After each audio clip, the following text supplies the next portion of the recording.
when she was 65.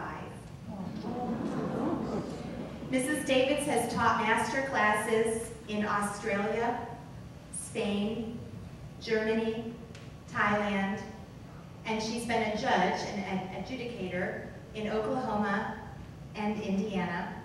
She has appeared on stage with people like Frank Sinatra, Barry Manilow, Jerry Lewis, Shirley Jones. She's also performed at the Kennedy Center. In addition to all those things, and those were just the things she could think off the top of her head when I was asking the other day.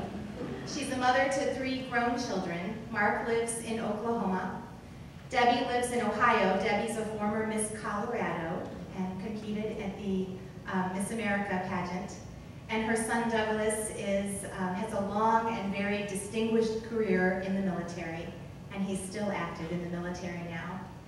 But I think the thing that amazes me the most about Mrs. Davids, all these things are certainly impressive, but when we're young and we stand up and we take our wedding vows, we say, sure, in richer and poorer, in sickness and in health, whatever, that sounds fine. But Mrs. Davids lives that out. She cares for her husband. They've been married for 55 years, and he has advanced Alzheimer's. Thank you. Am I back? She cares for her husband. He has advanced Alzheimer's, and she's cared for him for well over a decade. And she cares for him in her home with the help of others. And every time Natalie goes for a lesson, I think, what a wonderful role model for my child, not someone who just is a proponent of the arts and who teaches her how to do glissando and play a harmonic and how to keep rhythm with another harpist, but someone who really lives out her promises. So would you please help me in welcoming to the stage Mrs. Suzanne Davis.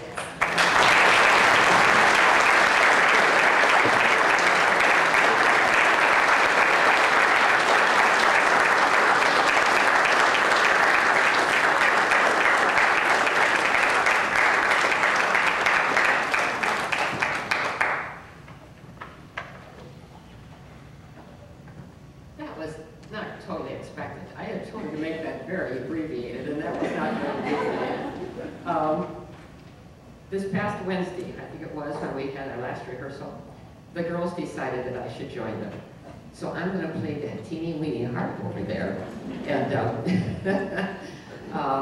this piece was actually written for 3 harps, but you can get away with it for 2. Well, the girls thought I should play the 3rd part. It's a very impressive part, right, girls? But it gives a little added flavor to it. Pierre Beauchamp actually is such a person, but Carlos Salcedo composed this piece, and much of his compositions are very more, what should I say, 20th century avant-garde.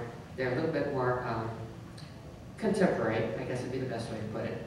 And this one he didn't want to take credit for, because it's kind of a, what do we want to call it?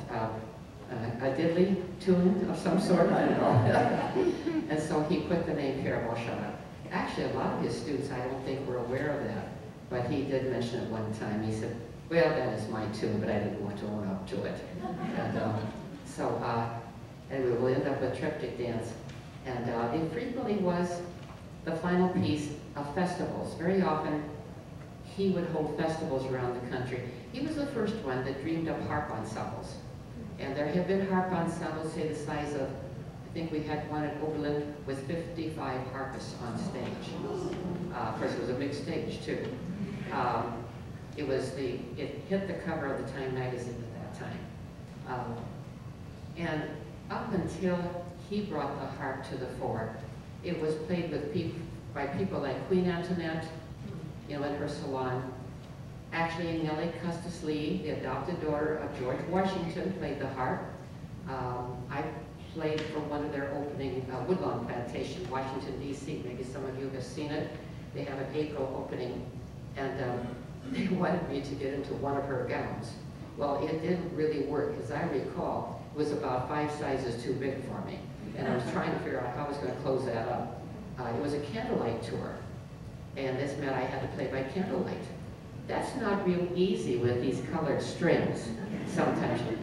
If you consider a piano that had all white keys,